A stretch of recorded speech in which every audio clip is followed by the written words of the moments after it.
I was literally shattered, मतलब I was like कि मतलब शायद मेरी किस्मत में नहीं है यूपीएससी होना, इतनी पास तक पहुंच के भी मैं छूट जाता हूं। और बहुत ज़्यादा मेरे लिए, सच मानो बोलूं तो मेरे माइंड में ये भी आया था कि मुझे छोड़ देनी चाहिए प्रिपरेशन।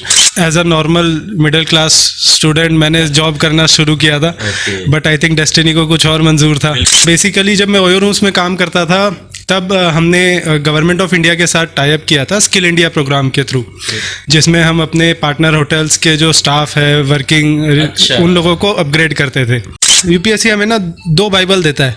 पहला बाइबल है उसका सिलेबस और दूसरा बाइबल है प्रीवियस ईयर क्वेश्चन। हम बाकी मार्केट से 100 पेपर कर लेंगे, 150 पेपर कर लेंगे, बट यूपीएससी के अगर 10 साल के क्वेश्चन नहीं किए तो आप यूपीएससी के लेवल तक तो पहुंचे ही नहीं। सक्सेस का अगर हम माने कि उसकी तिजोरी है तो उसमें 2 चाबी लगती है, एक आपकी मेहनत की चाबी होती है और एक भगवान की दया, जिसको हम डेस्टिनी, किस्मत, कुछ और कुछ भी कह सकते हैं। तो मैं ये मानता हूँ कि आपको अपनी चाबी कभी नहीं हटानी है, आपको अपनी मेहनत तो करनी ही करनी है। भगवान की जिस दिन चाबी लग जाएगी लग जाएगी। इसमें मैथ्स में वो ऐसी मैथ्स नहीं पूछ रहे हैं कि आप इंजीनियरिंग में करेंगे, वो बेसिक मैथ्स है, 10th की मैथ्स, बस वो प्रैक्टिस नहीं होती है, इसीलिए हमें वहाँ पे टाइम ज़्यादा लग जाता है।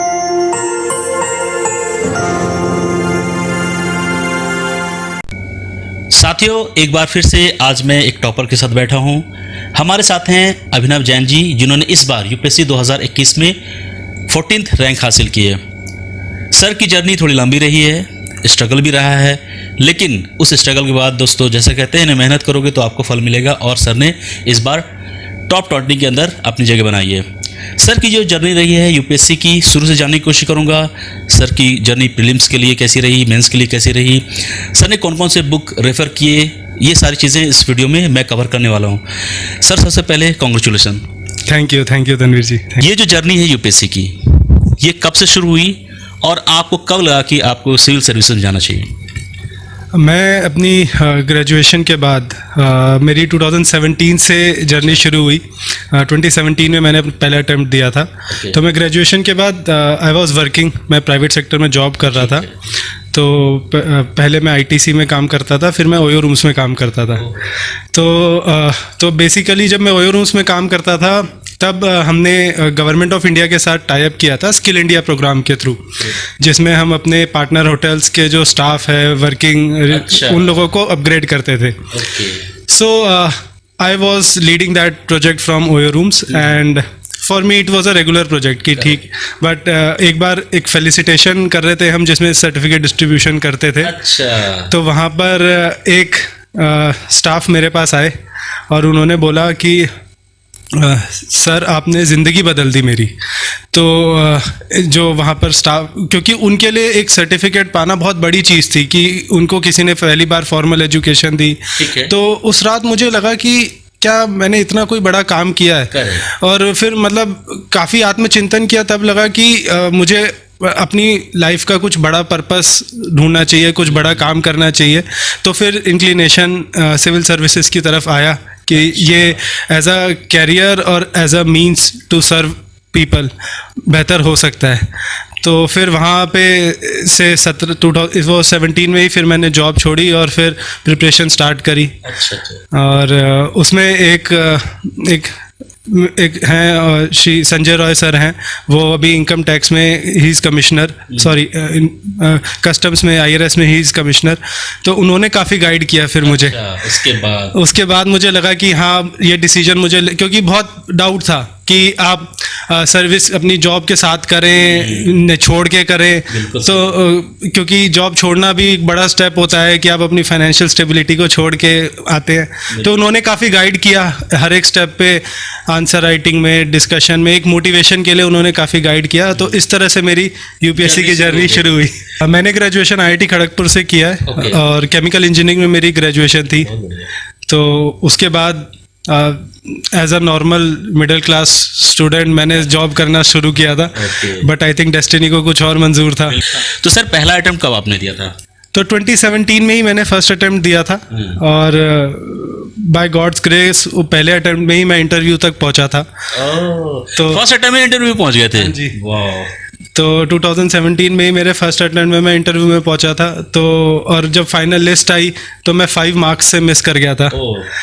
और फिर 18 के प्रीलिम्स, तो 18 के प्रीलिम्स में आई कांट क्लियर। तो आप समझिए जब रिजल्ट आता है उस टाइम तक ऐसा होता है कि आप मेहनत कर रहे हैं, रिजल्ट आने वाला है, अचीव हो जाएगा। फिर एक डिससेटिस्फैक्शन था कि रिजल्ट नहीं आया, और फिर सडनली फिर प्री नहीं होना। तो विद इन 1 मंथ बहुत मेंटल स्टेट ऐसी हो गई थी कि अब आगे कैसे करें, क्या करें। तो बट फिर उसके बाद 18 और 19, फिर 19 में मैंने दोबारा अटेम्प्ट दिया। ठीक है। उसमें भी मैं इंटरव्यू तक गया, बट उस time I missed by only 1 mark.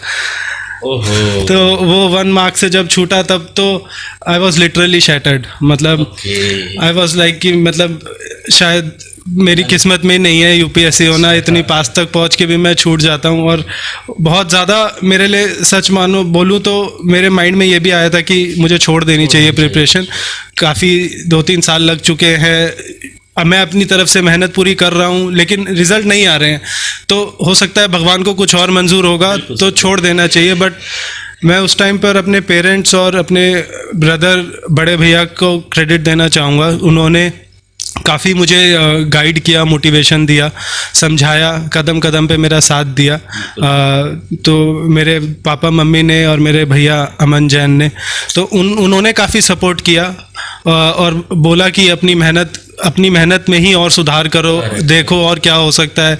उन्होंने मेरे साथ बैठ के चीज़ें डिस्कस भी करनी थी विदाउट हैविंग यूपीएससी बैकग्राउंड, तो किया कि मतलब जिससे कि मेरा मनोबल बढ़ता रहे। बिल्कुल सर, फैमिली मोटिवेशन बहुत ज़रूरी होती है, और उन्होंने मोटिवेट किया तभी आप में एक ऊर्जा, एनर्जी आई कि नहीं ठीक है, जब होगा तब होगा, लेकिन अपनी तरफ से कोशिश जारी रहनी चाहिए। सर की मतलब आप लोग सुन रहे हो ना, देखिए यही होता है, डीमोटिवेशन फैक्टर हर एस्पिरेंट की लाइफ में आती है, लेकिन आपको फिर से उठना पड़ता है। तो सर फाइनली इस बार आपने क्या लग किया, कुछ तो अलग किया होगा अपनी स्ट्रेटजी में, पहले की तैयारी थी ऑब्वियसली, फिर भी कुछ नया किया होगा, कुछ अलग किया होगा जो आप यूपीएससी क्लियर नहीं करते हैं, आप टॉप में आ जाते हैं, टॉप 20 में। इसके बारे में एस्पिरेंट जानना चाहना सर। साथियों, इस वीडियो में आगे बढ़ने से पहले आप सभी के लिए एक अपडेट है। वो अपडेट ये है कि अगर आप सिविल सर्विसेज की तैयारी कर रहे हैं और यूपीएससी को लेके आपकी जो थॉट प्रोसेस है वो बिल्कुल क्लियर है, तो दोस्तों यकीन मानिए आपको किसी भी कोचिंग की ज़रूरत नहीं है, आपको किसी भी कोचिंग में जाकर लाख लाख रुपए खर्च करने की ज़रूरत नहीं है। आपको सिर्फ और सिर्फ एक ऐसा गाइड चाहिए जो आपको एंड टू एंड बताए, आपको एंड टू एंड गाइड करे, चाहे वो प्रीलिम्स की बात करें या मेंस की, जो आपको सिविल सर्विसेज की जो सही अप्रोच है वो बता सके, आपके आंसर चेक कर सके, आपके जो डाउट हैं वो क्लियर कर सके, और आपके लिए हमेशा अवेलेबल हो ऑनलाइन। जी हाँ दोस्तों, मैं एक ऐसे मेंटर की बात कर रहा हूं जो आपके लिए खड़ा है, आपकी मदद के लिए खड़ा है, आपकी हेल्प करेगा सिविल सर्विसेज क्रैक करने को। मैं बात कर रहा हूं ओल्ड राजेंद्र नगर में स्थित रियासत अली सर, जो पिछले कई सालों से सिविल सर्विसेज के क्षेत्र में अच्छा कर रहे हैं और बच्चों को ऑनलाइन मेंटरशिप देते हैं। अगर आप भी एक ऐसे मेंटर की तलाश में थे, आप भी एक ऐसे गाइड की तलाश में थे जो आपको हेल्प कर सके, घर बैठे आपको बता सके क्या गलत है क्या सही है, तो दोस्तों आपके लिए रियासत अली सर अवेलेबल हैं। आप चाहें तो इनसे बात कर सकते हैं, उनसे जानिए कि कौन कौन सी सर्विसेज मिलेंगी, उनसे जानिए कि आप किस तरह से उनकी हेल्प ले सकते हैं, वैसी हेल्प जिसकी ज़रूरत आपको है। आप भी इस मेंटरशिप का हिस्सा बन सकते हैं, क्योंकि दोस्तों नेक्स्ट बैच 23 अगस्त से शुरू होने वाली है। तो साथियों, अगर आप भी रियासत अली सर की मेंटरशिप प्रोग्राम का हिस्सा बनना चाहते हैं तो आज ही उनसे कांटेक्ट करें और अपनी सीट बुक करें। तो सबसे पहली चीज़ तो मनोबल वाली थी। इसको जैसे समझा मैंने था कि अगर सक्सेस का अगर हम माने कि उसकी तिजोरी है तो उसमें 2 चाबी लगती है, एक आपकी मेहनत की चाबी होती है और एक भगवान की दया, जिसको हम डेस्टिनी, किस्मत, कुछ और कुछ भी कह सकते हैं। बिल्कुल सही। तो मैं ये मानता हूँ कि आपको अपनी चाबी कभी नहीं हटानी है, आपको अपनी मेहनत तो करनी ही करनी है। भगवान की जिस दिन चाबी लग जाएगी। तो पहला तो मैंने ये सोचा था कि कोई बात नहीं, जो अभी तक हुआ है उसी को आगे बढ़ाना है। तो और फिर इस टाइम पे मेरी शादी भी हुई, तो फिर मेरी वाइफ ने भी काफ़ी सपोर्ट किया, और इस अटेम्प्ट में शादी होने के बावजूद मैं अलग से रहा, अकेले रहा रूम लेके करोल बाग में, और वहाँ फिर प्रिपरेशन करी मैंने। तो उसमें काफ़ी मेरी फैमिली ने सपोर्ट किया कि नहीं आपको करना है। तो एक मेंटल स्टेबिलिटी सबसे पहली जो चीज़ थी वो मैंने लेके आया। और सेकंड जो चीज़ थी वो क्लैरिटी को, पेपर को क्लैरिटी के रिलेटेड थी, जो जैसे मैं अपने संजय सर से भी डिस्कस करता था, भैया से भी डिस्कस करता था कि अपने यूपीएससी के सिलेबस के रिगार्डिंग वर्क किया। तो उसमें मेरे कुछ मेंटर्स थे, जैसे अनुभव शर्मा सर हैं, उन्होंने GS2 और GS4 में काफ़ी मुझे स्पेसिफिक इनपुट्स दिए कि किस तरह से वर्क करना है, आंसर राइटिंग करने हैं। उनके साथ बैठ के मैं एक एक आंसर डिस्कस करता था। पेपर 4 में वैल्यूज़ लिखनी होती हैं, तो वैल्यूज़ रीजनिंग करना, पेपर 2 में सुप्रीम कोर्ट की जजमेंट्स लिखना। तो उन्होंने काफ़ी हद तक पेपर वाइज मैंने स्पेसिफिक काम किया। ऑप्शनल और ऐसे में ऐसे ही प्रवीण दहिया सर हैं, उन्होंने मुझे काफ़ी गाइड किया आंसर्स को रिफाइन करने में। तो इस बार मैंने आंसर राइटिंग पे बहुत फोकस किया। आंसर राइटिंग कम से कम मैंने प्री और मेंस के बीच में लगभग 50 पेपर लिखे हैं, पूरे GS और ऑप्शनल के मिला के 50 पेपर लिखे हैं मैंने ऑलमोस्ट। इस बार ठान लिया था, इस बार होना ही है, मतलब किसी तरह से निकालना ही है। डू और डाई वाली सिचुएशन बना ली थी हमने। बिल्कुल, क्यों लोग मतलब जनरली मैं भी पहले जैसे टेस्ट सीरीज लिखने जाते हैं हम लोग, एक GS की ज्वाइन करते हैं, एक ऑप्शनल के लिए करते हैं खुद की प्रैक्टिस के लिए, और उसमें भी रेगुलर कभी कभार हो पाते हैं, कभी कभार नहीं हो पाते हैं। बट मैंने दोनों में कम से कम 2-2 टेस्ट सीरीज लिखी, GS में भी 2 टेस्ट सीरीज, ऑप्शनल में भी 2 टेस्ट सीरीज, और उसके ऊपर से भी प्रीवियस ईयर क्वेश्चंस को प्रॉपरली लिख के सॉल्व किया यूपीएससी के। तो इस तरह से मतलब ऑलमोस्ट मतलब लिटरली उस टाइम पर मेरे हाथ नम हो जाते थे।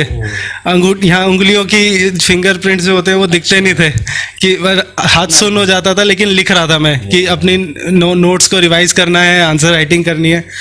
तो था, बहुत परिश्रम लगा था। तो ये एक सेकंड चीज़ थी कि मेहनत का कोई सब्स्टिट्यूट नहीं होता। तो वो मेहनत करनी थी, तो मन ठान लिया था कि अब मेहनत करनी है तो करेंगे।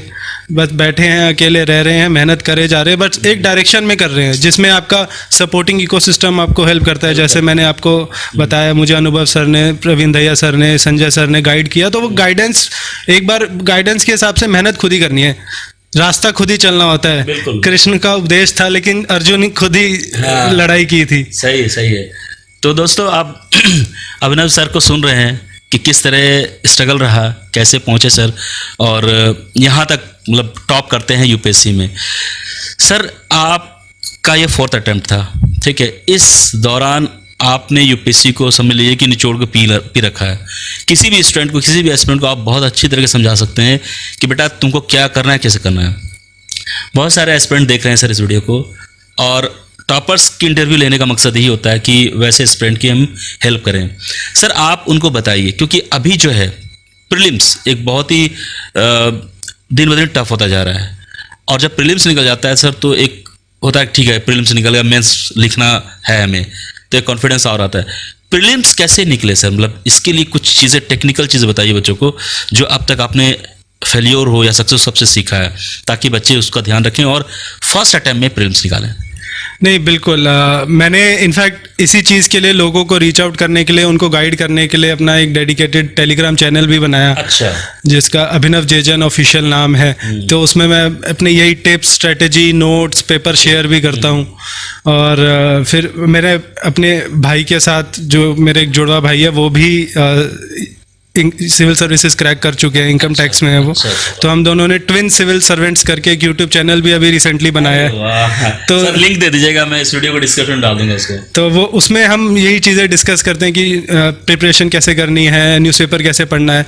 तो ऑब्वियसली अभी वो शुरू हुआ है, बट वहाँ पर हम डिस्कस करते हैं। तो coming back to your question, जैसे आपने प्रीलिम्स का बताया, तो मैं बिल्कुल मानता हूँ कि प्रीलिम्स ही सबसे पहली स्टेज है। और उसमें जो मेरी समझ रही है प्रीलिम्स को लेके, कि प्रीलिम्स सिलेक्शन का एग्जाम नहीं है, वो बेसिकली रिजेक्शन का एग्जाम है। और आपको ये इंश्योर करना है कि आपको रिजेक्शन ना हो। अरे बहुत अच्छी बात कही सर ने। तो ऐसे, क्योंकि आपको उसमें 100% मार्क्स नहीं लाने हैं, आपको बस उसको कट ऑफ को क्लियर करना है। आपको ये इंश्योर करना है कि जो कट ऑफ क्लियर कर रहे हैं उन लोगों में मेरा नाम हो, और मेरा ऐसे मार्क्स ना आ जाए कि उस कट ऑफ से मेरे कम मार्क्स हो जाएं।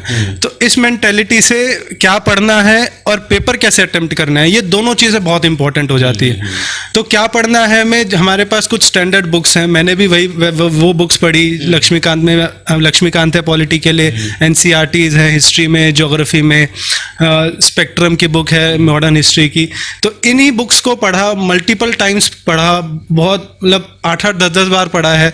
और तो जिससे कि इन बुक्स में से अगर 8-10 बार आपने पढ़ा है? बिल्कुल जी, मैंने इन बुक्स को क्योंकि मैंने ये समझ लिया था कि जिन बुक्स के बारे में हमारे पास क्लैरिटी है, रिसोर्सेज की समझ है, उसमें से मेरे गलत ना हो। फिर उसके बाद मैंने ऐसे टॉपिक्स को उठाया जिनको डायनामिक समझा जाता है, जैसे कि साइंस एंड टेक है, इन्वायरमेंट है, तो उसके लिए भी अपनी एक रीच को डिफाइन किया कि मैं क्या रिसोर्सेज को पढ़ूंगा, क्या करंट अफेयर्स मटेरियल पढ़ूंगा, बट उसको फिर अगेन मल्टीपल टाइम्स पढ़ा। तो एक बार तो ये नॉलेज बेस आपको अपना स्ट्रॉन्ग करना है। सेकंड, आपको पेपर अटेम्प्ट करने में जाना है, वो बहुत इंपॉर्टेंट है, क्योंकि आंसर ये पेपर अटेम्प्ट करने में काफ़ी लोग गलती कर देते हैं, और ज़्यादा क्वेश्चन अटेम्प्ट करने से, गलत क्वेश्चन अटेम्प्ट करने से और उनके मार्क्स कम हो जाते हैं, और जैसा मैंने बोला वो सेलेक्ट होने के बजाय रिजेक्ट हो जाते हैं। तो आपको वो चीज़ ठीक करने के लिए बहुत पेपर अटेम्प्ट करने हैं। मतलब नंबर अगर देखा जाए तो कम से कम आपको 100 पेपर तो अटेम्प्ट करने ही चाहिए प्रीलिम्स के लिए, जिससे कि आपको अपनी अप्रोच क्लियर हो जाए कि मेरे अगर गलत होते हैं तो कैसे गलत होते हैं, मुझे जो सही करने हैं तो उनको सही ही करना है। तो वो अगर क्लैरिटी हो जाएगी तो आपको बेसिकली रिजेक्शन, आप अपना रिजेक्शन रोक दोगे। सही कह रहे हैं, रिजेक्शन, एलिमिनेशन। इस बार के जो प्रीलिम्स के पेपर थे सर, उसमें बहुत सारे ऐसे क्वेश्चन थे कि बेसिकली यूपीएससी ने एलिमिनेट करने के लिए वो क्वेश्चन डाले थे। ऑप्शन जो होते हैं 4, इतना ट्विस्ट करके दिया गया था कि बच्चे मतलब क्या करें, मतलब क्वेश्चन आपने भी देखा होगा। हाँ जी। सर इस सिचुएशन में क्या करेंगे स्टूडेंट, अगर नेक्स्ट अगर एस्पिरेंट देंगे और इस तरह के क्वेश्चन आए जहाँ पे उनको समझ में नहीं आ रहा है, जो एलिमिनेट कर सकता है, उस केस में क्या करेंगे स्टूडेंट? उस केस में आप ये एज अ स्टूडेंट आपको सबसे पहले ये समझना चाहिए कि क्या ट्रेंड जा रहा है। अगर आप 2022 के तो अभी मार्क्स नहीं आए हैं, बट अगर 21 के आप मार्क्स देखेंगे तो आई थिंक समवेयर अराउंड 89 या 90 के अराउंड कट ऑफ गई है, उससे पहले 82 के अराउंड कट ऑफ गई थी। तो उस केस में आप देखेंगे कि नॉर्मल 45 to 50 क्वेश्चंस आपको ऐसे एंड में सही करके आने हैं। अच्छा, अगर आप ब्रॉडली सोचेंगे 45 क्वेश्चन में आपके 90 मार्क्स हो जाते हैं और 50 क्वेश्चंस में 100 मार्क्स हो जाते हैं, तो आपको 45 to 90 अगर नेट अपने क्वेश्चन सही रखने हैं, तो आप जब भी क्वेश्चन सॉल्व करने जा रहे हैं और वहाँ पे डाउट में फंस रहे हैं, तो उसको एक बारी उसको रोकिए, आप उसको होल्ड करिए। पहले आपको कम से कम वही क्वेश्चन ढंग से करने हैं जो 100% आपको क्लैरिटी हो, क्योंकि नेगेटिव है। 25 क्वेश्चन होते हैं, 30 क्वेश्चन होते हैं, 35 क्वेश्चन होते हैं, जो भी होते हैं, पहले आप वही क्वेश्चन करिए जो आपको 100% सही लग रहे हैं। फिर आप उन क्वेश्चंस पे जाइए जिसमें आपको एक या जिसमें आपको 2 ऑप्शन में या डाउट है, फिर उसमें आप समझ के अपना लॉजिक लगा के टाइम लगाइए, रादर देन सारे क्वेश्चंस को अटेम्प्ट करने से। आप फिर उन क्वेश्चन पे जाइए जिसमें 2 पे आप कंफ्यूज हैं, और फिर वहां से अपने नंबर को क्वेश्चन बढ़ाइए। इसीलिए मैं बोल रहा हूँ कि आपको पेपर करना इंपॉर्टेंट है, कि फिर आपको समझ में आएगा कि जब आप जो एलिमिनेट करते हैं वो जिस लॉजिक से करते हैं या जिस नॉलेज से करते हैं वो किस हद तक सही है। तो ये आपको जब अटेम्प्ट कर रहे हो, आप प्रैक्टिस टेस्ट कर रहे हो, तभी आपको अपनी समझ और एग्जामिनर की समझ के बीच में जो गैप है वो ब्रिज कर पाओगे। तो फिर वहां से आप एलिमिनेट वाले क्वेश्चंस को करिए, और ओवर अटेम्प्ट भी ना करिए, क्योंकि इन द एंड आपको कट ऑफ भी क्लियर करनी है, अपने नेगेटिव मार्क्स बचाने हैं। बिल्कुल बिल्कुल। सीसेट के लिए क्या करेंगे सर? सीसेट में तो समझ में नहीं आ रहा है कि स्टूडेंट कैसे तैयारी करें, क्योंकि सीसेट भी अनप्रेडिक्टेबल हो गया है। इवन कि इंजीनियरिंग बैकग्राउंड के स्टूडेंट को भी दिक्कतें हो रही हैं, वो कॉन्फिडेंट रहते हैं कि मुझे क्या, मैं तो कर लूँगा, लेकिन ये problem engineering, non engineering, mathematics, non mathematics सभी के साथ है। इसको कैसे देखेंगे सर? नहीं, बिल्कुल ठीक कह रहे हैं आप। इस साल मेरे कई आईआईटी के भी जूनियर्स बैचमेट्स थे जिन्होंने पेपर दिया था, और वो भी इसमें डिफ़िकल्टी उनको भी फेस हो रही थी। तो मैं ये नहीं बोलूँगा सीसेट आसान है, बट क्योंकि जैसे यूपीएससी ने इसको रखा है एग्जैक्ट क्वालिफायर एग्जामिनेशन, तो सबसे पहले तो ये समझना ज़रूरी है कि इस पेपर को लाइटली नहीं लेना है। ज़्यादातर बच्चे इसको लाइटली लेते हैं और अटेम्प्ट इसमें मतलब सीधा जाके यूपीएससी में ही वो पहला इंग्लिश का क्वेश्चन सॉल्व करते हैं और पहला मैथ्स का क्वेश्चन सॉल्व करते हैं। वो नहीं करना है। मैंने भी अपने प्रिपरेशन में भी, और जैसे मैं करता था, तो कम से कम यूपीएससी के पिछले 8-10 साल के जितने पेपर आए हैं उन सब के सीसेट के पेपर सॉल्व करें। प्रीवियस क्वेश्चन जो होंगे उसकी सीसेट उससे बना देंगे, क्योंकि प्रीवियस ईयर मेरे हिसाब से यूपीएससी की यूपीएससी हमें ना 2 बाइबल देता है। पहला बाइबल है उसका सिलेबस, और दूसरा बाइबल है प्रीवियस ईयर क्वेश्चन। हम बाकी मार्केट से 100 पेपर कर लेंगे, 150 पेपर कर लेंगे, बट यूपीएससी के अगर 10 साल के क्वेश्चन नहीं किए तो आप यूपीएससी के लेवल तक तो पहुंचे ही नहीं। बिल्कुल, ये पॉइंट नोट कीजिए सर की, मतलब बहुत टेक्निकली बहुत ये सही चीज कह रहे हैं। इसीलिए मेरे को सीसेट में बहुत क्वेश्चन अवेलेबल होते हैं, बट क्या करना है, किस हिसाब से करना है, किस दिमाग से करना है, ये समझने के लिए मैंने यूपीएससी के क्वेश्चंस को सबसे पहले सॉल्व किया। क्या सर इसके लिए कोई कोचिंग वगैरह भी या बुक्स वगैरह भी होंगे सीसेट के लिए, तो ऐसा मतलब या इसकी ज़रूरत है क्या? मेरे हिसाब से ज़रूरत नहीं है। आपको बस पहले तो प्रैक्टिस ही करनी है, और प्रैक्टिस में भी आप यूपीएससी के पेपर उठाइए। जब से पैटर्न चेंज हुआ है तब से लेकर आज तक में भी कम से कम 10 साल के पेपर तो आपके पास हैं ही। तो 10 साल में 180 क्वेश्चन, 8000 क्वेश्चन, 800 क्वेश्चन है आपके पास। तो 800 क्वेश्चन को सॉल्व करिए आप, उससे आपको समझ आएगी। और फिर थोड़ा थोड़ा प्रैक्टिस हर वीक में 2 टाइम दे के करते रहें, क्योंकि मैथ्स और इंग्लिश जैसी चीज़ में एक दिन में नहीं आती है ये चीज़ें।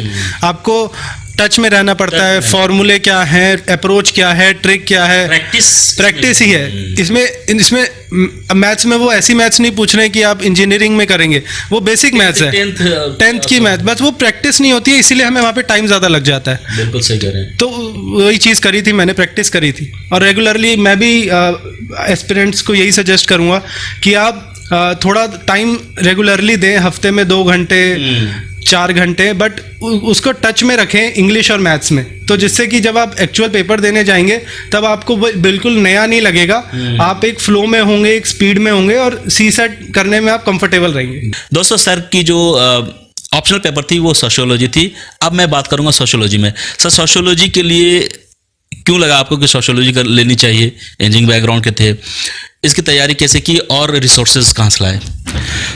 तो मेरा जो ग्रेजुएशन का सब्जेक्ट है केमिकल इंजीनियरिंग, वो हमारे सब उसमें है नहीं, बिल्कुल नहीं है। तो यूपीएससी सिलेबस में नहीं है, राइट? यूपीएससी जो ऑप्शनल सब्जेक्ट की लिस्ट देता है उसमें केमिकल इंजीनियरिंग नहीं है। तो मुझे थोड़ा ह्यूमैनिटीज़ में वैसे भी पढ़ते थे तो इंटरेस्ट तो रहता ही था। तो अब जब ये था कि सब्जेक्ट कौन सा लेना है, तो फिर सजेशन मिला पब्लिक एडमिनिस्ट्रेशन ले लो, ज्योग्राफी ले लो, सोशियोलॉजी ले लो।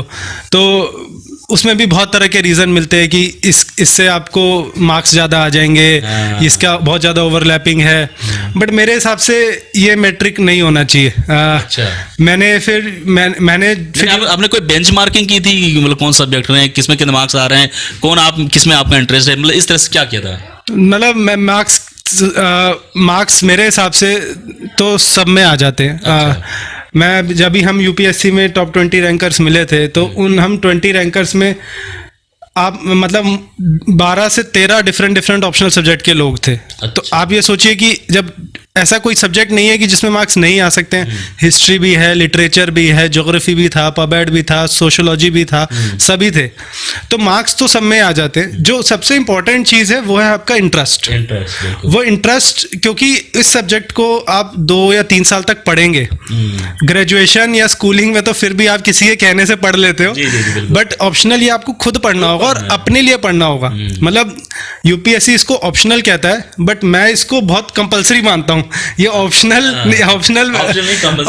कंपलसरी इसलिए कि इसी से आपके मार्क्स आएंगे और इसी से आपका डिफरेंस क्रिएट होगा। जनरल स्टडीज तो सभी दे रहे हैं। मैंने सोशियोलॉजी खुद से प्रिपेयर किया। जैसे मैंने बताया, प्रवीण दहिया सर, उन्होंने गाइडेंस दी आंसर राइटिंग में, बट प्रिपरेशन खुद से थी। जो इग्नू का मटेरियल होता है, हेरलम्बस की बुक होती है पेपर 1 में, पेपर एनसीईआरटी है सोशियोलॉजी की, पेपर 2 में हमारे पास बुक्स हैं, योगेंद्र सिंह की बुक है, एम.एन. श्रीनिवास की बुक है। इन सब को पढ़ा। कुछ मार्केट में जो कोचिंग इंस्टीट्यूट के मटेरियल होते हैं, एक नहीं, मैंने काफ़ी सारे मटेरियल को रेफ़र किया। अच्छा। बट टारगेट ये था कि जो हमारे पास यूपीएससी का सिलेबस दिया हुआ है, वो सिलेबस मेरी समझ, मेरी अंडरस्टैंडिंग होनी चाहिए।